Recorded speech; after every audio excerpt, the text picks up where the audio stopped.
Hey, hey, people. Peek out here in Singapore, and I have another interview for you. So, this young lady is actually no stranger to you guys. You've seen her a couple of times on here with me live, and she's actually an amazing, amazing teacher. Her name is Dr. Kami Anderson, and she is the owner of Bilingual Brown Babies. So, I am actually, as you all know, I've been doing this series, right, for, hey, Bishaman, I'm doing a series for the University of Cape Town, and we're trying to teach university students that there is more to life than just studying and going to work and stuff. Hey, girl, what's going on? Thank you so much for joining me. And I saw you earlier this morning, too. You were up late, man. I was up I till saw like that. 5 a.m. doing work today.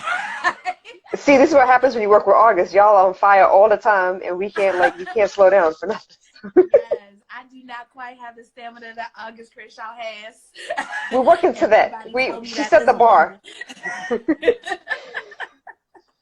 So I wanted to make sure that everybody understands exactly what all you had to get through into to be able to do, what you love at the moment as a full-time job. So what we're trying to push past is a lot of people are told you got to go study. A lot of people are being told what to study because this is how you make the most money with this particular, major or whatever. I went through it. I was a bio major until I realized chemistry and I don't get along, actually. So I had to drop it. I don't know. I don't care about, I love plants, but I don't want to learn about all that stuff. It's okay. So it took us a little bit. I think my mom laughed at me a lot when I studied psychology, and finally, guess what? She studied psychology too. So whatever. Mm-hmm. The point is, the standard, like the prescription for how to be successful in life, that's not the same thing no more. And I know that you know better than most because you've got all the, the background, the educational background, the certifications, all of that. But you're doing what you love, and that's what I want to make sure people understand. So if you wouldn't mind, let's start at the beginning. At the beginning. Oh, gosh. Well, you Yes. know what? In the beginning, I wanted to be a bilingual OBGYN. But you still got the So bilingual in there, and that's I do still have the that's major. bilingualism in there. Yeah. So when I went to college, I started off as a biology major with a minor in Spanish. Okay. And that first test came and I said, I'm adjusting to college. It's okay. I'll get the next one. Then Yeah. the next test came and I was like, oh, huh. Well, I'm gonna stick it out anyway. Then the third test came, and then the scholarship got in jeopardy, and I was like, "Ooh, maybe I need to rethink whether or not I really want to be a doctor, and whether or not I Okay. really have what it takes in order to be able to do it." Yeah. So I Okay. had to have a come to Jesus moment with myself. Like, okay, I know this is what you said you wanted to do. You've always been smart. I was always the youngest, smartest, smallest in every single class, Okay. I and believe that. it was so it threw me for a loop in a whole bunch of different ways because it was like, okay, you've been smart, you've gotten good grades your entire life, you have never Yeah. seen this letter unless it was attached to somebody else's name. Like, what's really going on, right? So Actually, I had that so same moment. I was like, damn, I really must like not be able to do this. Like, what? but I had what it was difficult because the conversations I had to have with myself was, it's not that I was a poor student, it's not that Right. I was a bad student, it's Hmm. just this wasn't really what my passion was. And because Got I it. was so set on you got to be a doctor, you're smart, you got to be a doctor, the Hmm. universe was really like, let me show you why this is not really the path that I need you to be on. And so I ended up switching my minor to my major.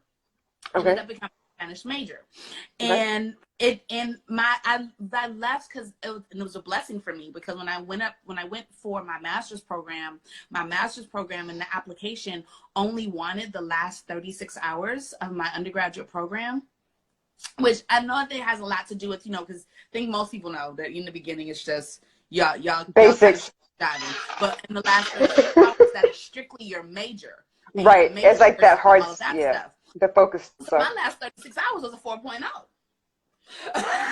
Okay.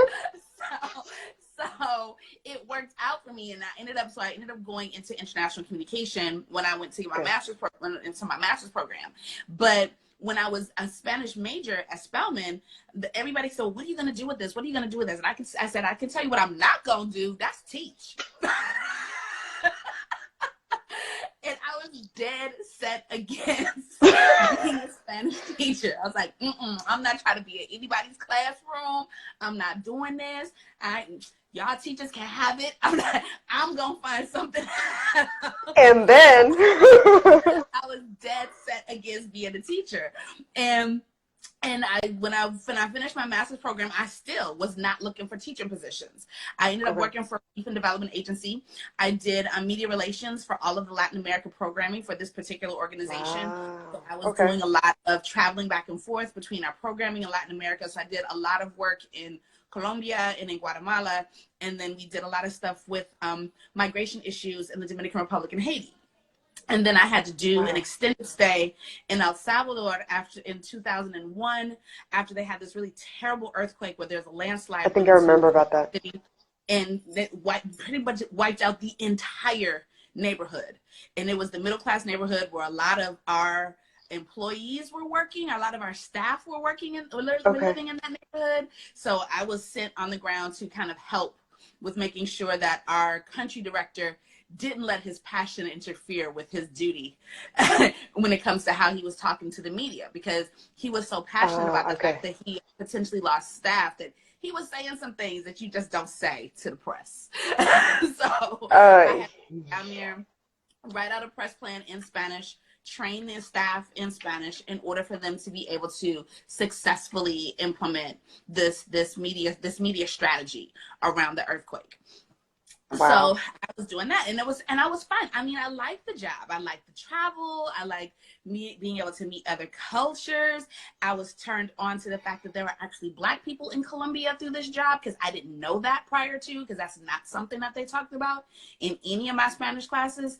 Even at a HBCU. The picture is becoming clearer now. Now I know why you focus on all of that. Okay, I got you. Mm-hmm. And so but it was still missing something. I was like, I'm not really sure what it is. I don't know what I need to do. And then this opportunity fell into my lap where, because I was living in Prince George's County, Maryland, but I was working in Baltimore, so I was commuting every day. Yeah. And this announcement went out that Prince George's County was looking to change career-changing like mid-career folks into teaching. So they were trained them how to teach the course. They were going to get them the certifications they needed. They were going to pay for their testing in order to get certified in teaching, and then give them a year's worth of training, so long as they committed to at least 2 years at a Title I school. So it's like a bonded situation. So you take the certification, you're bonded for 2 years, and okay. Yeah. I was like, all right, I think I could do this. I was like, let me just see. So I'm going through, and I said, well, and then we had to choose our subject. So the subjects they had were history, computer science.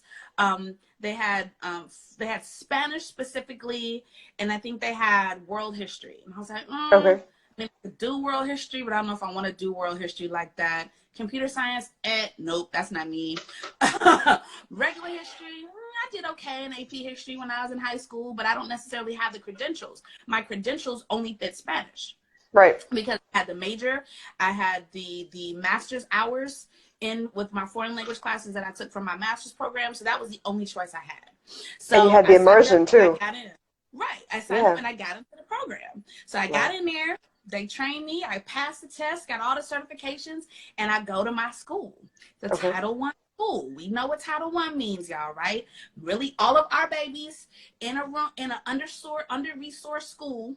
Yeah. And testing is low and poor because the teachers are burnt out and don't really have the energy because they're just kind of throwing everybody into everything, and they're not thinking about differentiation. They're just like, these are the neighborhood kids, y'all serve them. That's essentially what I mean. That's my own interpretation of a Title I school. So there might be some folks that. But I mean, you've seen it. No, but you've been there and you've seen that. So yeah, I trust you. So I get into the school. In my class, I'm supposed to teach a foreign language exploratory class in Spanish 1 to the 8th graders. So I get there, and my class is 98% Black. And the teacher before me was like, well, you got to understand, because he didn't pass the certification. So I was replacing him for not passing the certifications. So when he was walking me through it, he was giving me the lowdown. He was like, these students really ain't interested in Spanish like that. So you got to figure out a way to kind of make it so that they don't really know that they're getting the language. And he really was trying to setting it up to make it seem as though they couldn't get it. And so he was trying to get you to make it a bird course? Right. So he was trying to set us like, they're not going to get it. It's too hard. They're not. And he's like, so you really got to break stuff down. And he showed me the books that he was using. I looked at the books and I was like, yeah, we're going to do something different. And I went in there in the first week. I just went in just as myself. And they were Okay. shocked because when I started speaking Spanish, they all kind of looked like, So then I do this thing because I did it with my college students too, where I have folks kind of guess who I am, where I'm from, all of this stuff based off, no questions asked. They just have to just based off of appearance. It's an intercultural lesson. Based off of appearance, who do you think I am? And they're like, well, you must be from some Spanish-speaking country, but I don't know because they don't really have blacks in other countries. And this is them processing this, right? Yeah. Okay. So, I'm like, oh, okay. So then when I tell them, no, I'm from Wisconsin, they're like, what? First of all, where is Wisconsin? And I didn't know they have black people there. Again. Wow. Okay. Coming out, right? But that one little moment allowed them to see, oh, wait. So you can just be a regular degular schmegula, as Cardi would say, a regular degular schmegula, and still be able to get language. And they hooked onto it. They appreciated it. Classroom management. I have 41 kids in one classroom and 36 desks. Really?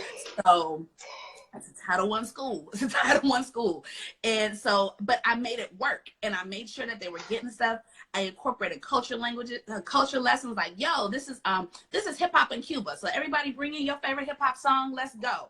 I used Birdman to help them with pronunciation. Really? All types of stuff in order to make sure they got it. But the thing of it is, at the end of my first year teaching, my very first year ever teaching a course, ever teaching anything, and doing this in Spanish, my very first year, I had a 75% rate of students that tested into Spanish 2.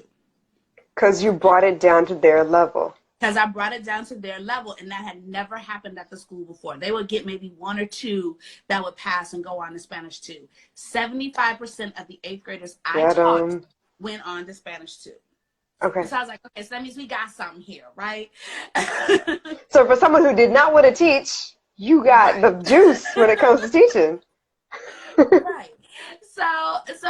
And all of that was, so then I started really thinking about it. And it was funny because I did my master's thesis was why we need to have essentially Afrocentric design for black children to be able to get intercultural competence. So I had this whole argument design. I even created a manual for them.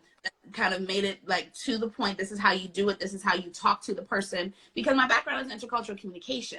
Yes. So being able to talk about adaptability and flexibility, that's something that I theoretically understand. So I created this manual for Black youth to be able to gain intercultural competence strategies that's brought on at a level that they can understand.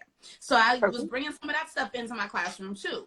And so I had all of this stuff, and I was like, okay, I think I still need some more though. After I did my obligation at that school, I went on to a public boarding school that was also 98% Black in DC, and I was working there as a Spanish teacher, and I was teaching for higher levels. I was teaching 2 and 3. And I was helping students that wanted to take the AP exam with being able to take the AP exam, even though we didn't offer AP Spanish at the school. I almost took AP Spanish, and then I was like, no, it's okay. I took AP Spanish. I'm sure you did. AP Spanish now is very different than it was when I took it. Like, they actually really expected us to be able to speak it. Now they just expect us to be able to answer the questions correctly. And it does a disservice to the kids because they're not really getting the language. They're learning how to pass the test.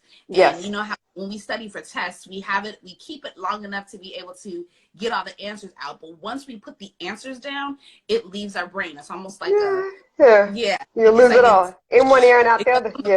Out into the ether, right? So, so I ended up doing that, and I said, okay. So I said, there's a reason why. There's got to be a reason why people assume that Black kids don't want to learn language. I'm not real sure what that reason is. I don't know why there's this assumption that Black kids don't get it, even though I'm sitting here teaching hundreds of Black students, and they're all getting it. And they're getting it, People are still trying to say that they don't. I said, you know what?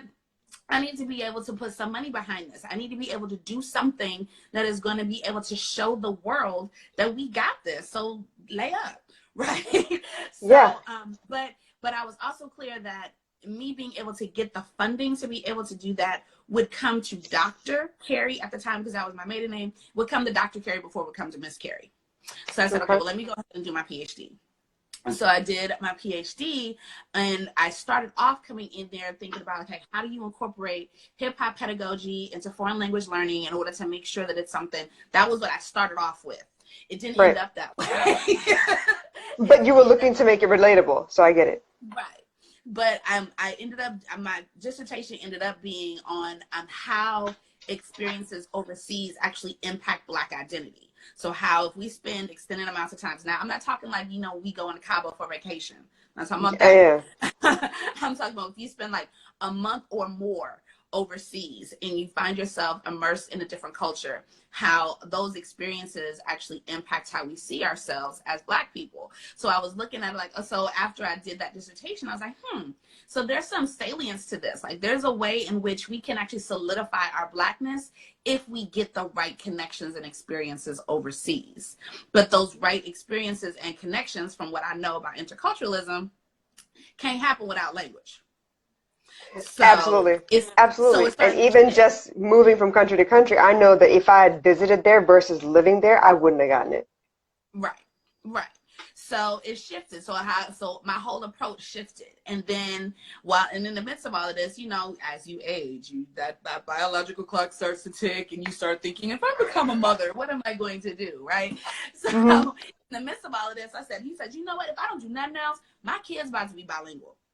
Yeah. It didn't even have a mate at the time, but it was in my head. If I have children, he's just gonna have to be on board with they're gonna be bilingual, and I'm gonna figure it out. So I was researching what were the best strategies in order to be able to do that, so that I can be able to be prepared for Yeah. in the event that I have children. This is what it's gonna look like. And Okay. luckily enough, I found a partner that was like, yeah, of course. Yes, winning. And so we ended up doing we do the Opal strategy in our house, which is one Okay. person, one language. There are a lot of different things that come out of that, but I believe that the Opal strategy is the most effective for Black children in particular, because Okay. 9 times out of 10, when they go to a foreign language classroom, they do not have a teacher that looks like me. When I was going to Yeah. professional development courses and all of that stuff, when I was a teacher, there was hardly anybody that looked like me teaching Spanish. French, Mm-hmm. yes, because you get, the Francophone countries and this, that, and the other. But Spanish, there were very few Black teachers actually teaching Spanish. So the opportunities back then were not the same. Now, it's a little bit different now And when you it have didn't more help the people that are stigma. able to. But one of the Yeah. things that I learned, even in my certification process, is that for some states, when you take that content specialty test, that certification for content Yeah. specialty, Mm-hmm. for all the foreign language teachers, you got to be able to do an oral component. And Right. what I learned, at least in Maryland, is that the way that is structured, if they hear evidence of a non-native accent, they dock points. Wow. They dock off rip for that. The off rip, if you do not sound like a native speaker, they start to take points away from your score. So that told me, so that's why people aren't passing this test. Oh, okay. How you gonna set the bar that high, but whatever. Okay. Anyway. Right. So I was like, so that's why I don't see enough of us in Mm-hmm. here, because we don't all have that near native sound. That doesn't mean that we don't know the language, but we don't all Right. have that near native sound. So you mean to tell me that there's a whole bunch of people who are not certified to teach just because they don't sound like you? Talk about racialized language learning. Okay. Okay. Whew. Yeah. That's a lot. So I know. That was a whole lot. no, but I mean, people don't think about these things. People don't think about what it takes to teach, especially a foreign language. So, I mean, for example, we're sending this whole message out to South Africa. So if they were to try and come out to the U.S. and try to do a different language, or even teach in their own communities, hopefully they don't have to go through all these like hoops to make sure that they get to do what they want. But there is that possibility, and that's why we want to make sure that they get the best understanding of what the real world is really like outside of Right. school. Right, and there is like I'm the but the as the in the United States, you know, the United States, we are a bit obsessed with the exotic, so we get Uh-huh. past for the exotic. But I think it's important though for folks to be able to understand that in the midst of someone maybe getting an opportunity because they might have that international passport or this, that, and the other, and this is not an immigration thing, so I don't want to even get into that conversation, but it does further marginalize bodies of color that are in the United States that can potentially do the same thing. So it's being able to understand that the impact on all sides, and especially Yeah. when it comes to things like language. Like now, English teachers, they're going to automatically be the ethnocentric way that they are Yeah. when it comes to what they want for English. But foreign language, it's exotic to get Mm-hmm. someone that's actually from the country, and they will do things like waive certifications if they're a native speaker. So if you're coming from Argentina, sometimes you don't necessarily have to take the tests because they're like, oh, but Wow. you're a native speaker. But that has nothing to do with the pedagogy that we're getting tested on. So they can get And like a how to 2 year teach. waiver Yeah. in some states if they're a native speaker of the language that they're trying to teach, in order to make sure that they have bodies in the classroom. And this is why it's really hard for folks to be able to find teachers of foreign language. So one of the big reasons why foreign language is diminishing is because we have these folks that aren't necessarily certified to teach, that are in the classroom, that don't necessarily know the pedagogy, but because they're a native speaker, they're just saying what they know, but they're getting frustrated because they're not being trained to teach, so they don't get Right. things like classroom management, differentiated instruction, all of these different things that are necessary in order to make sure the students are successful. They're coming in like, I mean, I love my kid's Spanish teacher to death, but he comes in with worksheets and it's like, here, do them, and he'll play a video, but there's not really a whole lot that's happening There's no in the dialogue. classroom. That's assuring success in Right. the classroom, because he does not necessarily have that pedagogical training in order to be able to do it.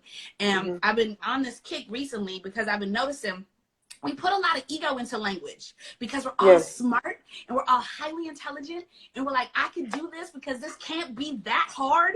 And that's what Mm-hmm. we do with language. We don't do it with math. We don't do it with science. We don't do it with coding. We know that there's specializations that need to happen, but when it comes to language, we think because I talk, I got it. But Yeah. there's so much other stuff behind it, and you got to know what to do in order to make sure, especially when it comes to our kids, because our kids can't get language the way that the books tell us that we're supposed to teach it. I learned that, and Actually, I yeah. learned And that it's trial by funny fire. because here we have three languages that we teach, right? It's either Chinese, Malay, or Tamil. And even then, Mm-hmm. it's a very simple form of Tamil. My daughter does not speak Tamil at home. She should, but she doesn't. So the teacher comes in expecting the kids to already be speaking at home, at least like the colloquial words, but they Mm-hmm. don't teach the conjugations of verbs. They don't teach any of those things. So she and I are struggling because, first of all, we don't speak Singaporean Tamil, we speak Sri Lankan Tamil. Some of the words are different. So when you say, the colloquialisms, the different slang terms, like all that really, it really matters. It really Right. matters. Right. And one of the things that is, because where it ends up being a shift too, is that folks will, when it comes to the mainstream classes, like the ELA, the history, and all of this, that, and the other, they will convince us that African American vernacular English is what our hindrance is. If we just get Right. rid of that, we'll be able to learn. But from a pedagogical side in foreign language, that actually is a benefit, because the Right. ways in which we structure our sentences and the ways in which we play with words with Mm-hmm. American vernacular English makes it easier for us to be able to learn the language.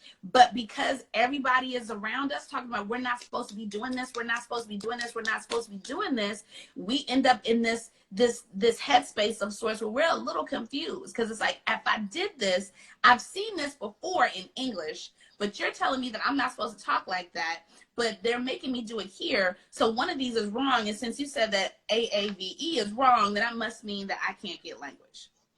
And these are the Wow. conversations we're having these are the conversations that children are having in their heads. I Right. had a student that couldn't put consonants to sounds. And he came into my class like, I know I'm not going to get this. I know. He's like, Oh. I already know I'm not going to get this. He walked in with the Mm-hmm. expectation, because the teachers were telling him, boy, you Yeah. can't even talk. if you can't even speak English, how you about to take this Spanish class? You not gonna make it. You not, and they're telling him these things. So he's got this narrative playing in his head. So when he comes to my class, he's already shut down. And we Yeah. do this to our babies, especially our babies of color. And then we're wondering why, okay, well, why aren't there more students of color in foreign language classes? What's going on with that? And it has nothing to do with their ability to achieve, because they can absolutely achieve. It's what we've done to them in terms of socialization to make them think that they're not supposed to be We've there. told them they can't, so they avoid it. Because why would they take something that they're told they're going to fail at? Right. But the thing is, they're not going to fail it if Of they got course, the yes. right folks in place teaching them Yeah. how to do it. It's all about getting them excited to even try, to open up, to absorb some of that information. So I get what you're coming from.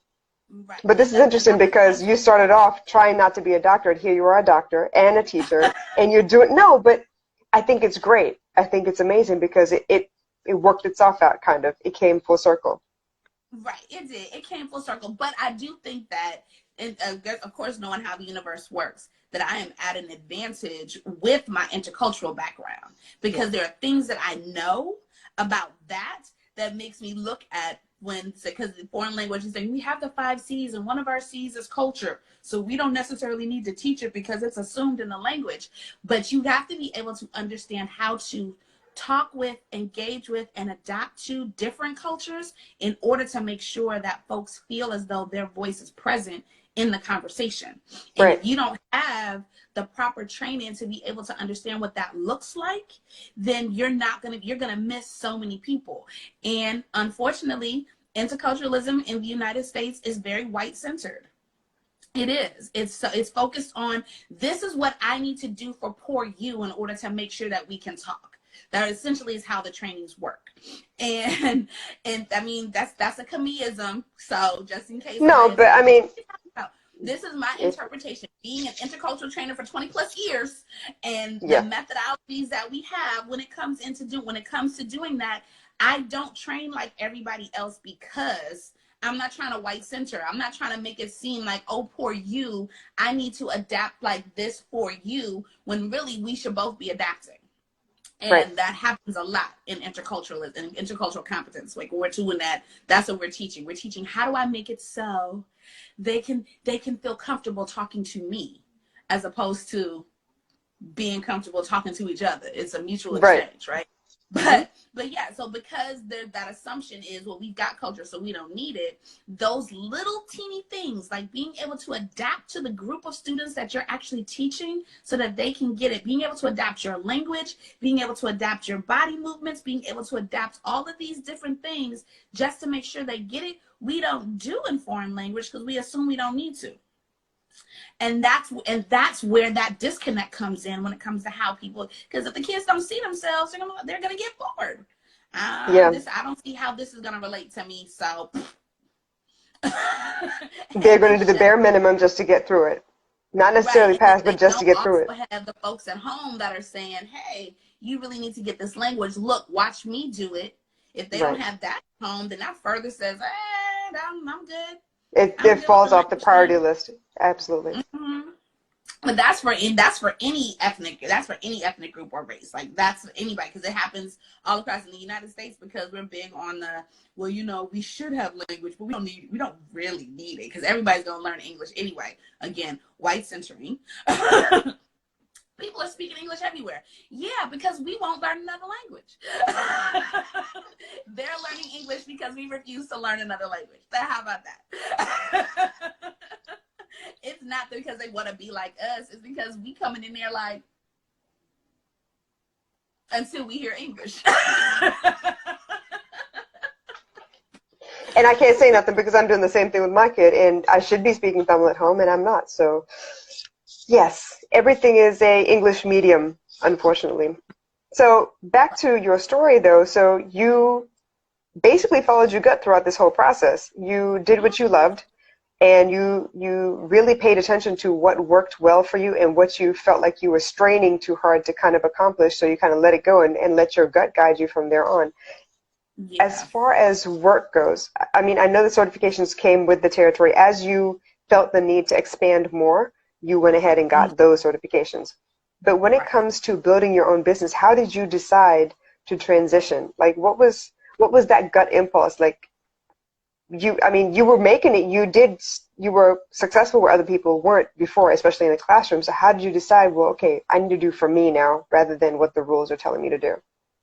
I was a tenured professor at a university in the Hmm. southern state in an urban area. That's how we say it in research, right? Because we don't want to say, "Hey, Everything's urban, I was yeah. teaching," but yeah, I was a professor. I had been there for 11 years, and I was Wow. teaching all different forms of communication. I was teaching international communication, cross cultural, doing all of these. I had an oral communication for international students class that I was doing, and I needed to get reconnected to my own community. Like, I realized it was one day, just before the university I was teaching, I consolidated with another one, that I Hmm. said, you know, there are a lot of folks that are getting trained by me, and I know that I'm good, but my own people are not in this classroom, because I was at a predominantly At white the university university. level.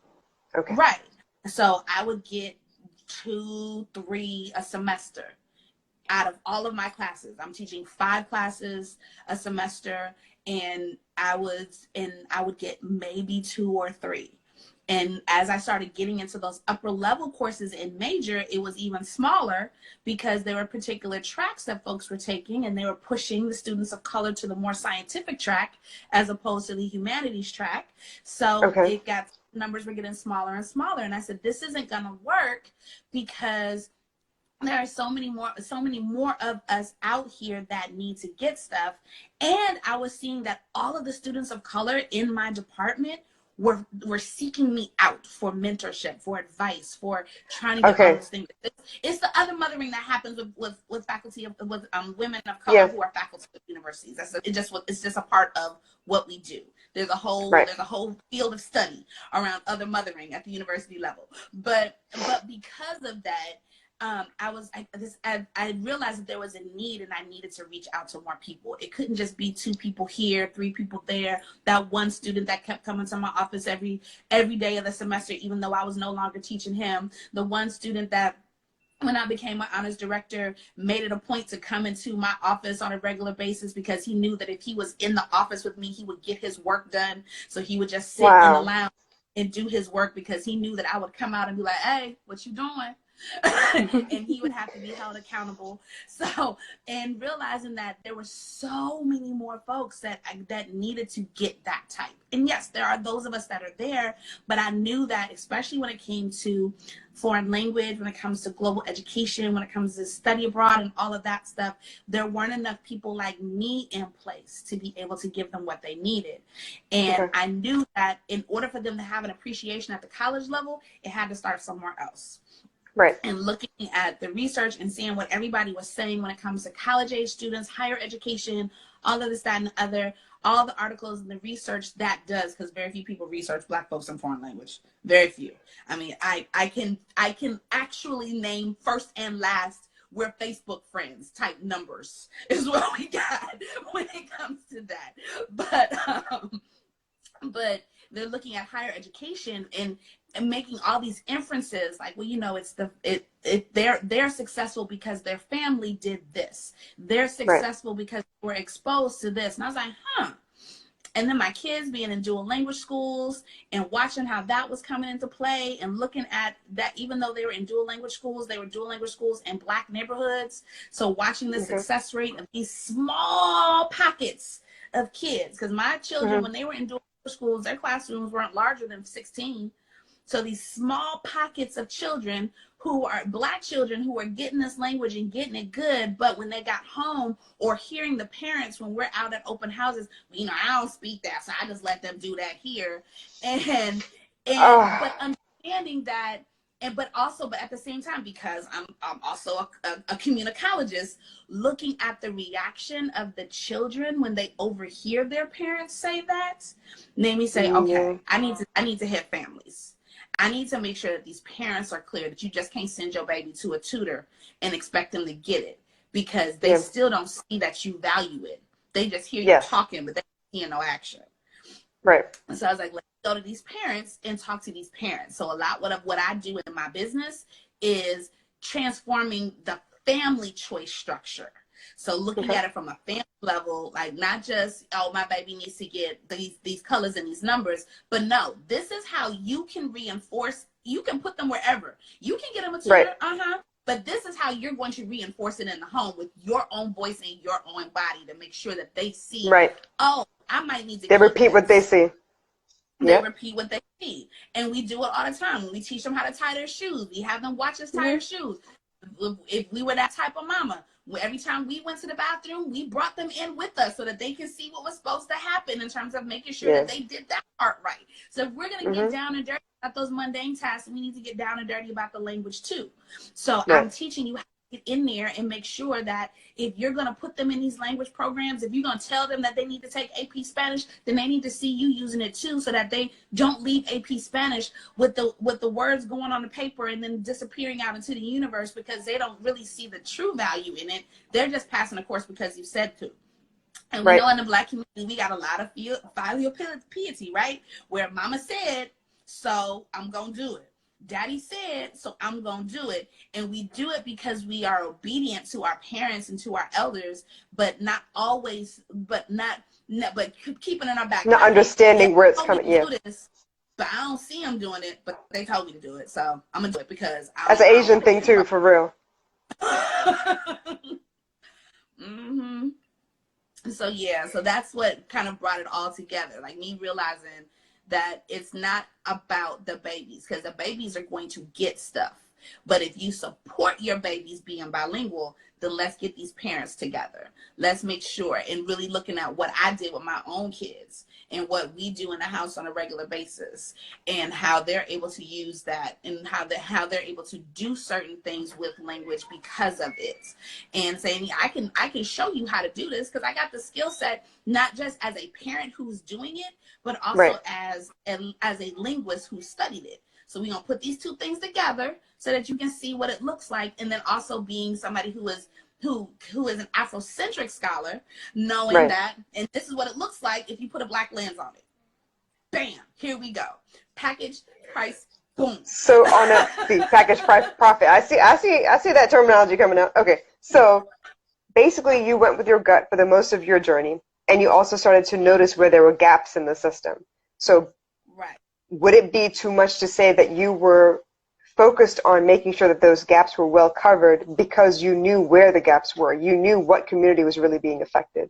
So if you were to Absolutely. give advice to people who are studying now, looking at, oh my gosh, I graduate soon, will I be able to get a job? Will I like what I do? Maybe I hate what I'm studying right now. What would you tell them to maybe focus on while they still have the network of college, while they still are maybe a couple more semesters before they graduate or whatever? What is something that they could maybe focus on to get ready for whatever they may find in the real world? I mean, because no one knows. Well, one of the things I would tell especially my students of color when I was advising as a professor was, you know what your passions are, Yeah. you know what your major. What can you do in your major that allows you to have those passions still, and being able Aha. to Okay. find the course that you Yeah. can take that might get you there. So if you really love languages, is there a study abroad program for engineering in a Spanish speaking country? You might be able to get some engineering courses that'll fulfill your major, and then still also be able to get that language in order to make sure that you're addressing both ends as opposed to either or. And being able to, and I tell students all the time, I said, for my entire career, my entire academic career, I created my own spaces. So I Right. started off as a biology major and ended up switching to a Spanish major, and then sat through and combed through my entire transcript. Like, okay, so what we need to do, because I was ready to be done. And I said, Okay. okay, we're going to finish this degree in 3.5 years. So what do I need to do in order to Yeah. make this happen? And I'm looking at, okay, well, this substitution, if I take this international affairs course over the summer, that can fulfill this requirement. And I'm creating these different things in order to make sure that I was able to get what I want. When I got to my Right. master's program, international communication is very policy heavy. It's a lot Yes. of I can policy imagine. related and talking about power. You know, I don't have a problem with talking about power. Hegemony is a big part of why I do what I do. But the policy part, I wasn't interested in. So Right. I went to my advisor and was like, hey, can I substitute these policy classes for some anthropology classes? She was like, I don't know. Write up the proposal. Let's see what sticks. I wrote up the Right. proposal, gave it to her. She was like, it was approved. Go ahead. Perfect. And that's something that I've noticed across the board with a lot of entrepreneurs. You find, you're looking for a solution and most times you can't find it, so you create the one you need. Right. And even when I got to my doctoral program, once my dissertation advisor realized I spoke other languages, he was like, oh, you need to take this language class. You need to take this language class. You need to do this. You need to do this. Hey, there's a simultaneous interpretation class. You need to be a TA for all this, that, and the other. I get my comprehensive exam and 2 of them are in a foreign language. 2 of my questions are in a foreign language. And I was like, oh, okay, well, here we go. I had 1 question Wow. in Spanish and 1 question in French where I had to apply the communication theories to the question in the target language. So I was like, I do French too. Holy crap. I had a tough time with French, man. So the path was already set in place for me. And Yeah. even to the point where him telling me to be a TA at that simultaneous interpretation class, while I was still a student at Howard, I was interpreting for Danny Glover in Spanish on C-SPAN because of that exposure. There was a conference. So bottom line is, don't knock the opportunities that are presented to you. You never know where they lead either. You never know where they will lead. You never know where they will lead. I have family to this day. They're like, I remember that time I was turning on C-SPAN and I saw you and you started speaking Spanish. I didn't even know you could do that. See, come on. And Danny Glover was there and he looked like he was impressed and I was impressed. I love it, because what I'm finding is the more I talk to people, especially about, how they got to where they're, everyone I've spoken to is entrepreneurs, because that's what I want. I want people to know that it's possible. And all of us Right. don't look the same. We don't come from the same backgrounds. We don't speak the same languages. We're all different. But somehow there was something in us that we decided to listen to, and we realized that, you know what, if I just put aside some of these Netflix situations, we might be able to get some stuff done and might be able to move forward a little bit more, because it's becoming more and more normal just to sit on your ass and watch TV or go out drinking on the weekends. There's so much time that we waste doing stuff that really doesn't matter to us. But when I speak Right. to our people, my tribe of entrepreneurs, what I'm finding is network is important. Speaking to people, making sure that you get to know people, relationships are important.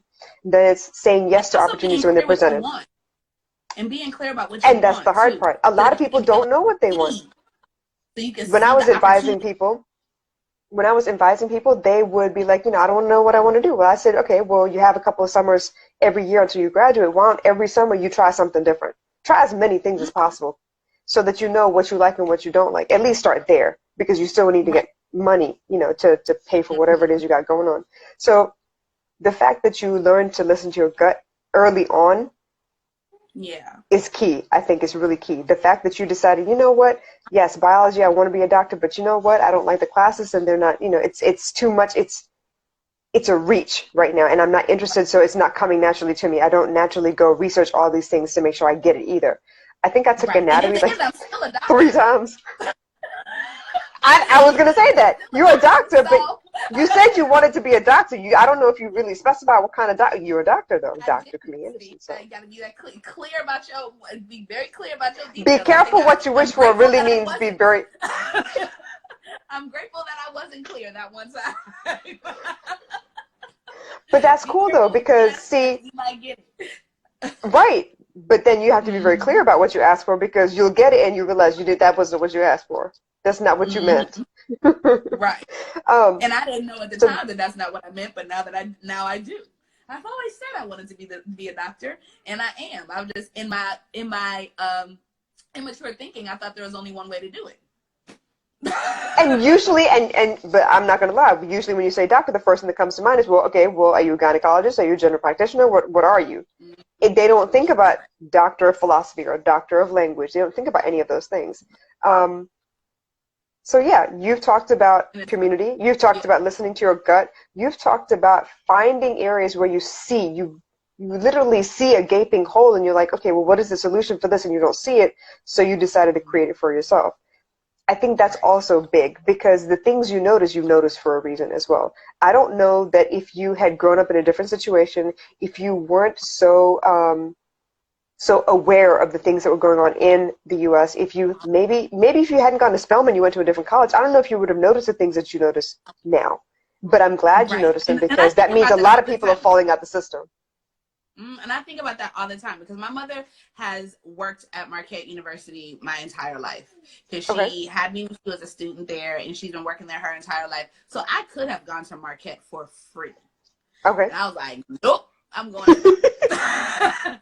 But I So I'm think that curious, if I what made would you have had choose went to Spelman? Marquette, it would have been very different for me because I wouldn't have Yeah. had the same exposures because I wouldn't have thought to look for those things. I wouldn't have thought. I mean, I knew study abroad. I knew study abroad was a thing, but I don't know if I would have switched my major to Spanish because nobody's really talking about the foreign language program at Marquette. So that wouldn't have been Yeah. something that would have been of interest to me, right? So understand like just that one decision. Because I mean, Right. I got a full ride to Stanford without even applying to the school, and I was like, nope, I'm Wow. like, nope, But you know I'm what? going I to think that spell. was important too, because when you said that, your scholarship was in jeopardy, it made you focus. It made you be like, all right, I can't keep doing things that are wasting my time. I need to focus. And that's where you got real creative about, okay, well, what classes can I take to make sure I fulfill these requirements and Right. pass and get the Mm-hmm. major that I want? So yeah, sometimes those ultimatums, and I hate using that word, but those ultimatums, like, okay, you got to do something, or should I get off the pot? Basically, it makes you focus.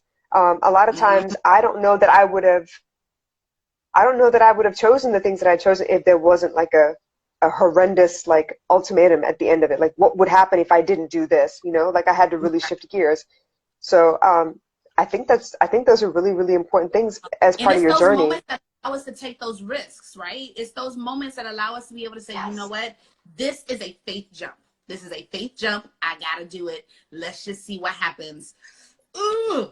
And we do it, and then we look on the other side. Like for me, because even me going into business, that was a faith jump. There, I was hit with an ultimatum essentially, Okay. where the dean of one of the colleges that I was working in, she was like, "I'm not gonna support your research. So if you want to do that, you got to do that on your own because I need you in the office. I don't need you doing research. So if you decide that you want to do research, that's you on your thing. I'm not gonna put any resources towards you doing that."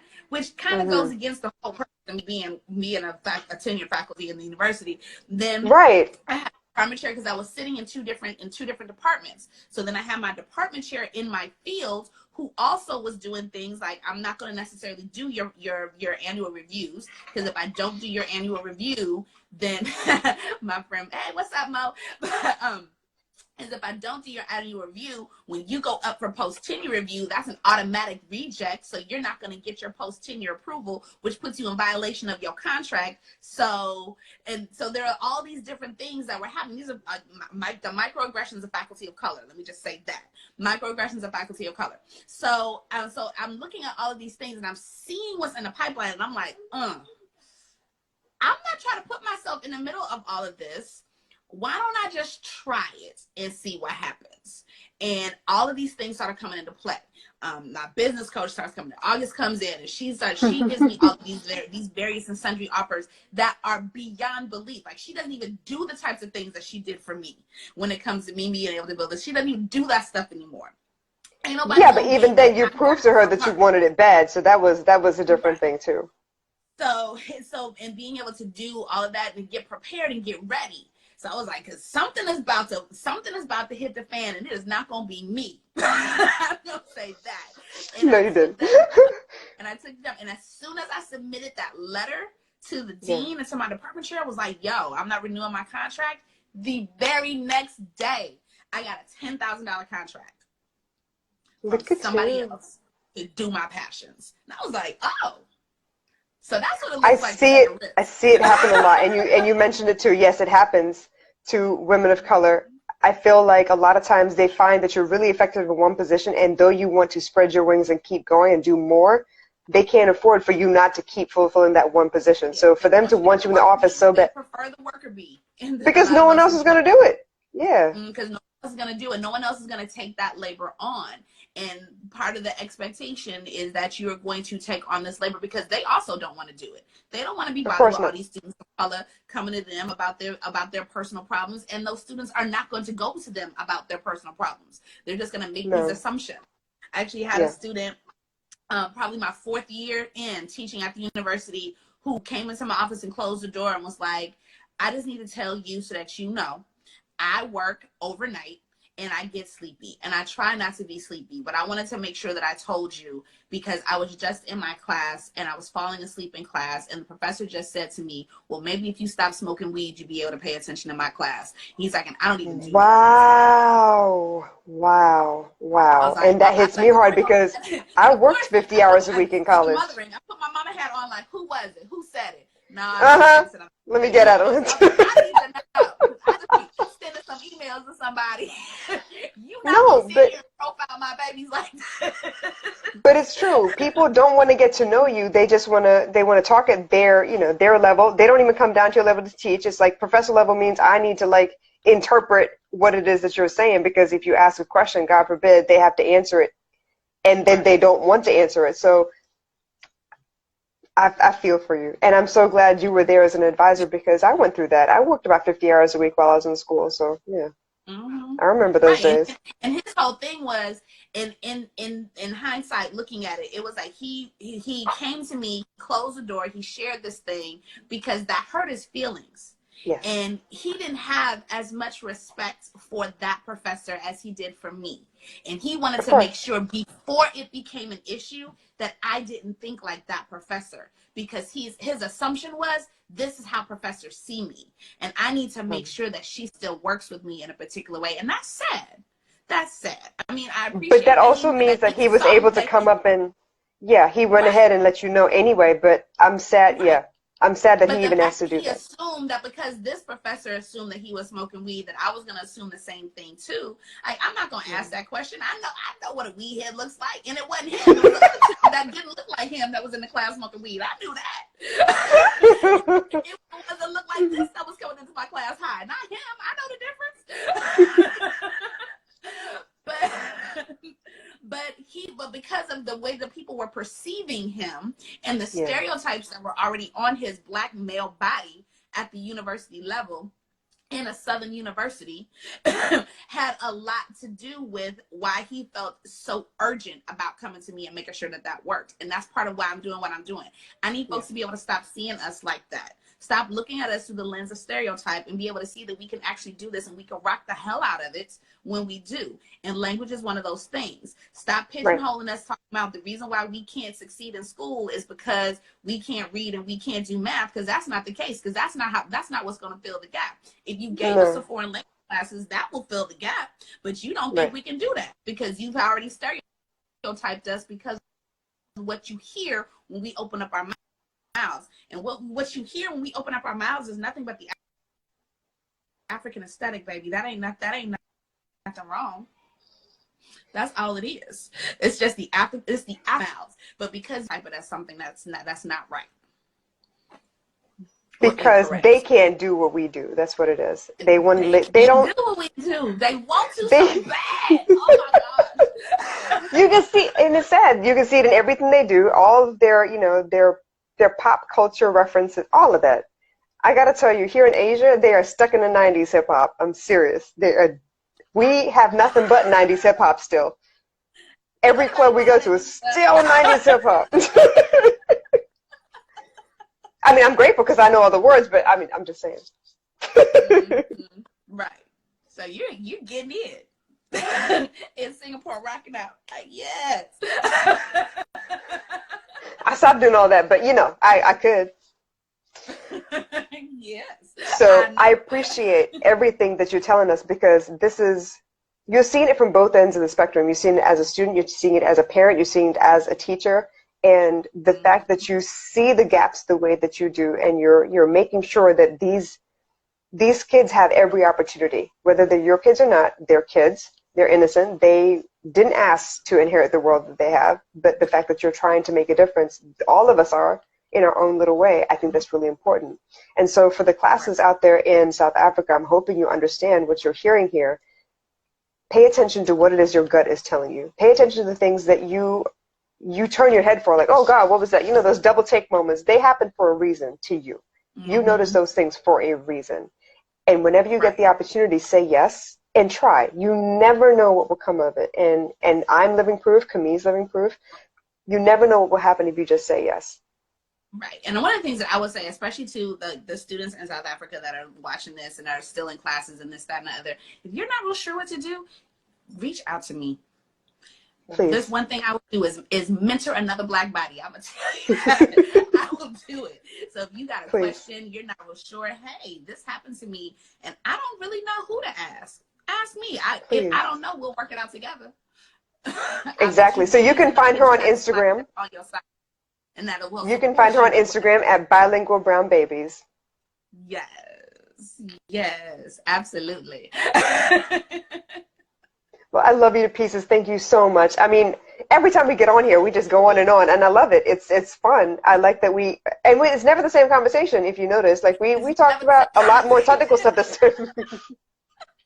A lot more technical stuff, but I think it's more important, especially for this series that we're doing, because they need to know that there are plenty of us out there that have struggled like they are, that are facing the same situations that they have. And the group of people that I'm interviewing, they range in age. Some of them are still in school. Some of them are working and studying and got their own business on the side. So it can be done. You just got to fix your mind to the point that you actually want it. Right. And if you need guidance on what that's supposed to look like, get it.